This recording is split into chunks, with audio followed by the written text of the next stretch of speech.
ಪ್ರಿಯ ವೀಕ್ಷಕರೇ ನಮಸ್ಕಾರ. ನಮ್ಮ ಹಳ್ಳಿ ಸುದ್ದಿ ಯೂಟ್ಯೂಬ್ ಚಾನಲ್ಗೆ ಸ್ವಾಗತ. ಈ ಜಿಲ್ಲೆಯ ರೈತರಿಗೆ 48 ಕೋಟಿ ರೂಪಾಯಿ ಬೆಳೆ ಪರಿಹಾರ ಜಮಾ ಆಗಿದೆ. ಹೌದು, ಯಾವ ಜಿಲ್ಲೆಗೆ ಜಮಾ ಆಗಿದೆ, ಎಷ್ಟು ಜಮಾ ಆಗಿದೆ, ಯಾವ ರೈತರಿಗೆ ಜಮಾ ಆಗಿದೆ ಎಲ್ಲವನ್ನೂ ಕೂಡ ಈ ವಿಡಿಯೋದಲ್ಲಿ ತಿಳಿಸ್ಕೊಡ್ತಾ ಹೋಗ್ತೀವಿ. ದಯವಿಟ್ಟು ಸ್ಕಿಪ್ ಮಾಡದೆ ನಮ್ಮ ವಿಡಿಯೋನ ಸಂಪೂರ್ಣವಾಗಿ ನೋಡಿ. ಹಾಗೆ ನೀವು ಇನ್ನೂ ನಮ್ಮ ಚಾನಲ್ ಅನ್ನ ಸಬ್ಸ್ಕ್ರೈಬ್ ಆಗಿಲ್ಲ ಅಂತಂದ್ರೆ ಈ ಕೂಡಲೇ ಸಬ್ಸ್ಕ್ರೈಬ್ ಆಗಿ, ಹಾಗೆ ಬೆಲ್ ಐಕನ್ ಕ್ಲಿಕ್ ಮಾಡಿ ಆಲ್ ಅಂತ ಸೆಲೆಕ್ಟ್ ಮಾಡಿ. ಹಾಗೆ ನಿಮ್ಮ ಖಾತೆಗೆ ಇಲ್ಲಿವರೆಗೆ ಎಷ್ಟು ಬೆಳೆ ಹಾನಿ ಪರಿಹಾರ ಜಮಾ ಆಗಿದೆ ಎಂಬುದನ್ನೇ ನಮ್ಮ ಕಾಮೆಂಟ್ ಬಾಕ್ಸ್ ಅಲ್ಲಿ ತಿಳಿಸಿ. ಈ ಜಿಲ್ಲೆಯ 69,573 ರೈತರ ಖಾತೆಗೆ 48.45 ಕೋಟಿ ಬೆಳೆ ಪರಿಹಾರ ಜಮಾ ಆಗಿದೆ. ಹೌದು, ನಿಮ್ಮ ಖಾತೆಗೆ ಜಮಾ ಆಗಿದೆಯಾ ಇಲ್ವಾ ಚೆಕ್ ಮಾಡುವುದು ಹೇಗೆ ಇಲ್ಲಿ ತಿಳಿದುಕೊಳ್ಳಿ.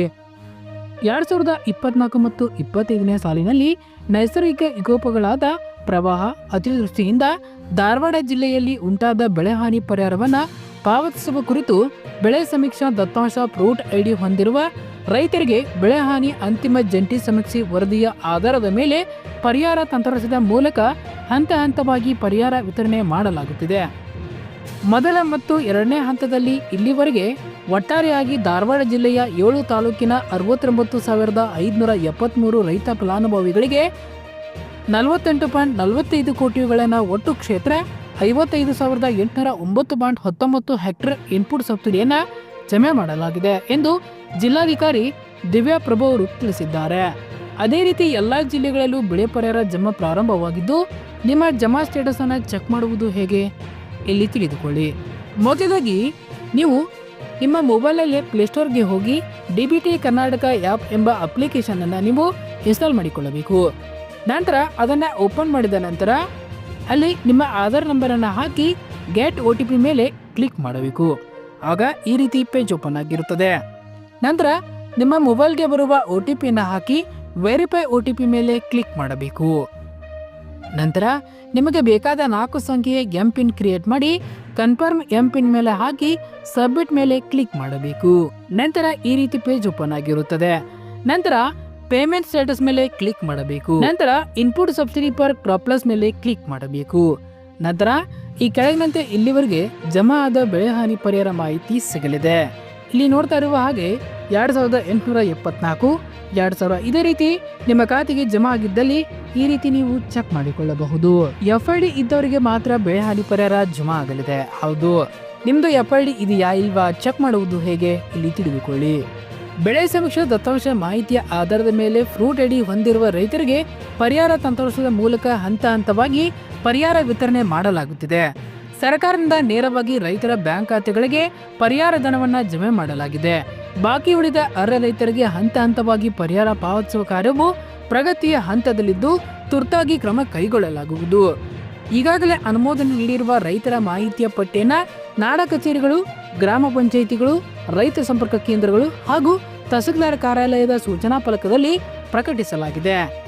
ಬೆಳೆ ಹಾನಿ ಪರಿಹಾರ ಪಡೆದುಕೊಳ್ಳಲು ಫ್ರೂಟ್ ಐಡಿ ಕಡ್ಡಾಯವಾಗಿರುವುದರಿಂದ ಇಲ್ಲಿವರೆಗೂ ಫ್ರೂಟ್ ಐಡಿ ಮಾಡಿಸಿಕೊಳ್ಳದೇ ಇರುವ ರೈತರು ನಿಗದಿತ ಅವಧಿಯಲ್ಲಿ ತಮ್ಮ ಆಧಾರ್, ಬ್ಯಾಂಕ್ ಖಾತೆ ವಿವರ ಹಾಗೂ ಪಹಣಿಯ ಮಾಹಿತಿಯನ್ನ ಗ್ರಾಮ ಆಡಳಿತ ಅಧಿಕಾರಿಗಳಿಗೆ ಅಥವಾ ರೈತ ಸಂಪರ್ಕ ಕೇಂದ್ರಗಳಿಗೆ ಭೇಟಿ ನೀಡಿ ಫ್ರೂಟ್ ಐಡಿ ಮಾಡಿಸಿಕೊಳ್ಳಬೇಕು.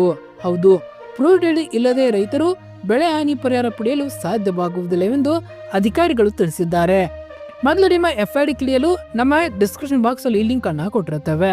ಆ ಲಿಂಕ್ ಮೇಲೆ ಕ್ಲಿಕ್ ಮಾಡಬೇಕು. ಆಗ ಈ ರೀತಿ ಪೇಜ್ ಓಪನ್ ಆಗಿರುತ್ತದೆ. ಅಲ್ಲಿ ನಿಮ್ಮ ಆಧಾರ್ ಕಾರ್ಡ್ ಹಾಕಿ ಸರ್ಚ್ ಮೇಲೆ ಕ್ಲಿಕ್ ಮಾಡಬೇಕು. ನಂತರ ಈ ಕೆಳಗಿನಂತೆ ನಿಮ್ಮ FID ದೊರೆಯಲಿದೆ. ಅಲ್ಲಿ ನಿಮ್ಮ ಹೆಸರು, ನಿಮ್ಮ FID ಹಾಗೂ ಫ್ರೂಟ್ ಐಡಿ ಎರಡೂ ಕೂಡ ಅಲ್ಲಿ ದೊರೆಯುತ್ತವೆ. ಇನ್ನು ಗೃಹಲಕ್ಷ್ಮಿ ಯೋಜನೆ ಬಗ್ಗೆ ಮತ್ತೊಂದು ಬಿಗ್ ಅಪ್ಡೇಟ್ ಅಂತೂ ಬಂದಿದೆ. ಹೌದು, ಅದರ ಬಗ್ಗೆ ಕೂಡ ಇಲ್ಲಿ ತಿಳಿಸ್ಕೊಡ್ತಾ ಹೋಗ್ತೀವಿ. ಗೃಹಲಕ್ಷ್ಮಿ ಯೋಜನೆಯ 16ನೇ ಕಂತಿನ ಹಣ ಸಂಕ್ರಾಂತಿ ಹಬ್ಬದ ಪ್ರಯುಕ್ತ ಈ ದಿನ ನಿಮಗೆ 2,000 ರೂಪಾಯಿ ಜಮಾ ಆಗಲಿದೆ. ಹೌದು, ಗೃಹಲಕ್ಷ್ಮಿ 16ನೇ ಕಂತಿನ ಹಣ ಸಂಕ್ರಾಂತಿ ಹಬ್ಬದಂದು ಜಮಾ ಆಗಲಿದೆ. ಹೌದು, ಗೃಹಲಕ್ಷ್ಮಿ ಯೋಜನೆಯ ಪ್ರತಿ ತಿಂಗಳು 2,000 ರೂಪಾಯಿ ಹಣ ಪಡೆಯುತ್ತಿರುವ ಅಂತ ಮಹಿಳೆಯರಿಗೆ ಇದೀಗ ಭರ್ಜರಿ ಗುಡ್ ನ್ಯೂಸ್ ಅಂತಾನೆ ಹೇಳಬಹುದು. ಗೃಹಲಕ್ಷ್ಮಿ ಯೋಜನೆಯ 16ನೇ ಕಂತಿನ ಹಣ ಈ ದಿನ ಜಮಾ ಮಾಡಲಾಗುತ್ತೆ ಎಂಬ ಮಾಹಿತಿ ಬಂದಿದೆ. ಆದ್ದರಿಂದ ಈ ಒಂದು ವಿಡಿಯೋದ ಮೂಲಕ ಗೃಹಲಕ್ಷ್ಮಿ ಯೋಜನೆಯ 16ನೇ ಕಂತಿನ ಹಣ ಯಾವಾಗ ಜಮಾ ಆಗುತ್ತೆ ಹಾಗೂ ಹಣ ಪಡೆಯಲು ಮಹಿಳೆಯರು ಏನೆಲ್ಲ ಮಾಡಬೇಕು ಎಲ್ಲವನ್ನು ಕೂಡ ಈ ವಿಡಿಯೋದಲ್ಲಿ ತಿಳಿಸಿಕೊಡ್ತಾ ಹೋಗ್ತೀವಿ. ಗೃಹಲಕ್ಷ್ಮಿ ಯೋಜನೆಯ 16ನೇ ಕಂತಿನ ಹಣ ಈ ದಿನ ಜಮಾ ಮಾಡಲಾಗುತ್ತದೆ ಎಂಬ ಮಾಹಿತಿ ಬಂದಿದೆ. ಆದ್ದರಿಂದ ಈ ಒಂದು ವಿಡಿಯೋದ ಮೂಲಕ ಗೃಹಲಕ್ಷ್ಮಿ ಯೋಜನೆಯ 16ನೇ ಕಂತಿನ ಹಣ ಯಾವಾಗ ಜಮಾ ಆಗುತ್ತೆ ಹಾಗೂ ಹಣ ಪಡೆಯಲು ಮಹಿಳೆಯರು ಏನು ಮಾಡಬೇಕು ಎಂಬ ವಿವರವನ್ನ ಈ ಒಂದು ವಿಡಿಯೋದ ಮೂಲಕ ತಿಳಿಸಿಕೊಡ್ತಾ ಹೋಗ್ತೀವಿ. ಹೌದು ಸ್ನೇಹಿತರೆ, ನಮ್ಮ ಕರ್ನಾಟಕದಲ್ಲಿ ಗೃಹಲಕ್ಷ್ಮಿ ಯೋಜನೆ ತುಂಬಾ ಜನಪ್ರಿಯ ಹಾಗೂ ಮಹಿಳೆಯರಿಗೆ ಇಷ್ಟವಾದಂತ ಯೋಜನೆ ಆಗಿದ್ದು, ಈ ಒಂದು ಯೋಜನೆಯನ್ನ ನಮ್ಮ ರಾಜ್ಯದಲ್ಲಿ ಕಾಂಗ್ರೆಸ್ ಪಕ್ಷ ಅಧಿಕಾರಕ್ಕೆ ಬಂದ ನಂತರ ಜಾರಿಗೆ ತಂದಿದೆ. ಹೌದು ಸ್ನೇಹಿತರೆ, ಗೃಹಲಕ್ಷ್ಮಿ ಯೋಜನೆಯನ್ನ ಕಾಂಗ್ರೆಸ್ ಪಕ್ಷದ 5 ಗ್ಯಾರಂಟಿಗಳ ಯೋಜನೆಯಲ್ಲಿ ಈ ಒಂದು ಯೋಜನೆ ಕೂಡ ಒಳಗೊಂಡಿದೆ. ಗೃಹಲಕ್ಷ್ಮಿ ಯೋಜನೆ ಮೂಲಕ ಅರ್ಜಿ ಹಾಕಿದ ಮಹಿಳೆಯರ ಖಾತೆಗೆ ಪ್ರತಿ ತಿಂಗಳು 2,000 ರೂಪಾಯಿ ಹಣ ವರ್ಗಾವಣೆ ಮಾಡಲಾಗುತ್ತಿದೆ. ಹೌದು ಸ್ನೇಹಿತರೆ, ಗೃಹಲಕ್ಷ್ಮಿ ಯೋಜನೆ ಅಡಿಯಲ್ಲಿ ಇಲ್ಲಿವರೆಗೆ ಮಹಿಳೆಯರು ಸುಮಾರು 15 ಕಂತಿನ ಹಣದವರೆಗೆ ಅಂದ್ರೆ ಗೃಹಲಕ್ಷ್ಮಿ ಯೋಜನೆ ಅಡಿಯಲ್ಲಿ ಮಹಿಳೆಯರ ಪ್ರತಿ ತಿಂಗಳು 2,000 ರೂಪಾಯಿ ಅಂತೆ ಇಲ್ಲಿವರೆಗೆ ಸುಮಾರು 30,000 ರೂಪಾಯಿ ಹಣವನ್ನ ಈ ಒಂದು ಯೋಜನೆ ಅಡಿಯಲ್ಲಿ ಪಡೆದುಕೊಂಡಿದ್ದಾರೆ. ಆದ್ದರಿಂದ ಇದು ಮಹಿಳೆಯರಿಗೆ ತುಂಬಾ ಇಷ್ಟವಾದ ಯೋಜನೆ ಆಗಿದೆ.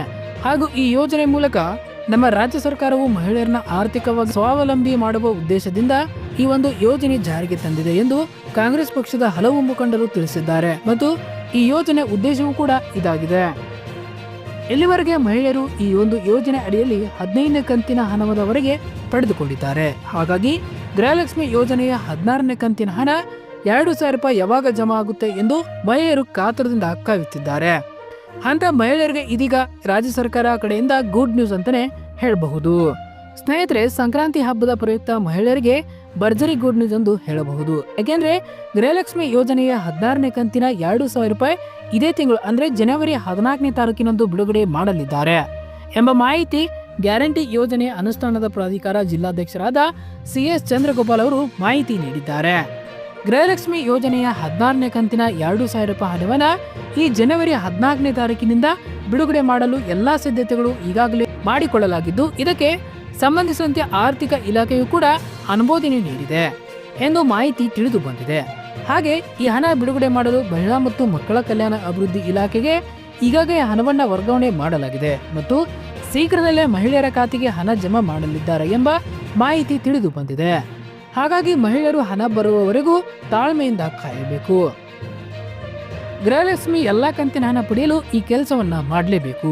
ಹೌದು ಸ್ನೇಹಿತರೆ, ಗೃಹಲಕ್ಷ್ಮಿ ಪೆಂಡಿಂಗ್ ಇರುವಂತ ಎಲ್ಲಾ ಕಂತಿನ ಹಣ ಪಡೆಯಲು ಮಹಿಳೆಯರು ಕಡ್ಡಾಯವಾಗಿ ತಮ್ಮ ಗೃಹಲಕ್ಷ್ಮಿ ಅರ್ಜಿಯ KYC ಮಾಡಿಸಬೇಕು. ಹೌದು, ಹಾಗೆ ಗೃಹಲಕ್ಷ್ಮಿ ಅರ್ಜಿದಾರರ ಮಹಿಳೆಯರ ಬ್ಯಾಂಕ್ ಖಾತೆಗೆ ಸಂಬಂಧಿಸಿದಂತೆ ಬ್ಯಾಂಕ್ ಖಾತೆಗೆ ಆಧಾರ್ ಕಾರ್ಡ್ ಲಿಂಕ್ ಮಾಡಿಸುವುದು ಹಾಗೂ ಆಧಾರ್ ಕಾರ್ಡ್ ಸೀಡಿಂಗ್ ಮಾಡಿಸುವುದು ಕಡ್ಡಾಯವಾಗಿದೆ. ಇದರ ಜೊತೆಗೆ ಬ್ಯಾಂಕ್ ಖಾತೆಗೆ ಸಂಬಂಧಿಸಿದಂತೆ KYC ಮಾಡಿಸಬೇಕು. ಅಂತ ಮಹಿಳೆಯರಿಗೆ ಪೆಂಡಿಂಗ್ ಇರುವಂತ ಎಲ್ಲಾ ಕಂತಿನ ಹಣ ಹಾಗೂ ಮುಂದೆ ಬರುವಂತ ಎಲ್ಲಾ ಕಂತಿನ ಕೂಡ ಹಣ ಜಮಾ ಆಗುತ್ತೆ. ಒಂದು ವೇಳೆ ನಿಮಗೆ 10 ಕಂತಿನ ಹಣ ಬಾಕಿ ಇದ್ದರೆ ನಿಮ್ಮ ಹತ್ತಿರದ ಮಹಿಳಾ ಮತ್ತು ಮಕ್ಕಳ ಕಲ್ಯಾಣ ಅಭಿವೃದ್ಧಿ ಇಲಾಖೆ ಭೇಟಿ ನೀಡಿ ಯಾವ ಕಾರಣಕ್ಕಾಗಿ ಹಣ ಬರುತ್ತಿಲ್ಲ ಎಂಬ ಮಾಹಿತಿಯನ್ನ ತಿಳಿದುಕೊಳ್ಳಬಹುದು. ಹಾಗೂ ಗೃಹಲಕ್ಷ್ಮಿ ಹಣ ಪ್ರತಿ ತಿಂಗಳು ಬರಬೇಕಾದ್ರೆ ಏನು ಮಾಡಬೇಕೆಂಬ ಮಾಹಿತಿ ಕೂಡ ನೀವು ತಿಳಿದುಕೊಳ್ಳಬಹುದು. ಧನ್ಯವಾದಗಳು. ಇದೇ ರೀತಿ ಹೆಚ್ಚಿನ ಮಾಹಿತಿಗಾಗಿ ನಮ್ಮ ಹಳ್ಳಿ ಸುದ್ದಿ ಯೂಟ್ಯೂಬ್ ಚಾನೆಲ್ ಅನ್ನು ಸಬ್ಸ್ಕ್ರೈಬ್ ಆಗಿ. ಧನ್ಯವಾದಗಳು.